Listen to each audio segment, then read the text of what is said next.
Hello.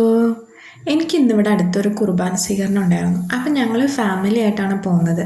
ഇവിടെ വന്നു കഴിഞ്ഞപ്പോൾ ആ പള്ളിയും അറ്റ്മോസ്ഫിയറൊക്കെ എനിക്ക് ഒത്തിരി ഇഷ്ടമായി. അവിടുത്തെ അച്ഛൻ്റെ കുർബാനയാണെന്നുണ്ടെങ്കിലും നല്ല ഭക്തിപൂർവ്വമായിരുന്നു കേട്ടോ. ഇവിടെ വന്നു കഴിഞ്ഞപ്പോൾ ഇവിടുത്തെ ഒരു പ്രത്യേകത എനിക്ക് തോന്നിയത് ഇവിടുത്തെ സെമിത്തേരിയുടെ ആ ഒരു അറേഞ്ച്മെൻറ്റാണ്. ഞാൻ കണ്ടിട്ടുള്ള പോയിട്ടുള്ള പള്ളികളിലെ സെമിത്തേരിനൊക്കെ വെച്ച് നോക്കുമ്പോൾ ഇവിടുത്തെ സെമിത്തേരിക്ക് ഒരു പ്രത്യേക ഭംഗി ഫീൽ ചെയ്തു.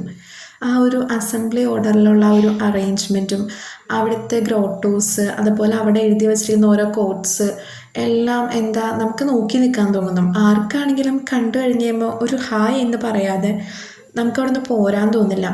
ഞാൻ അവിടെ മൊത്തത്തിലൊന്ന് കയറി കണ്ടിട്ടോ. ഇതൊരു സെമിത്തേരി ആണെന്ന് ഒറ്റ നോട്ടത്തിൽ ആർക്കും തോന്നില്ല കേട്ടോ.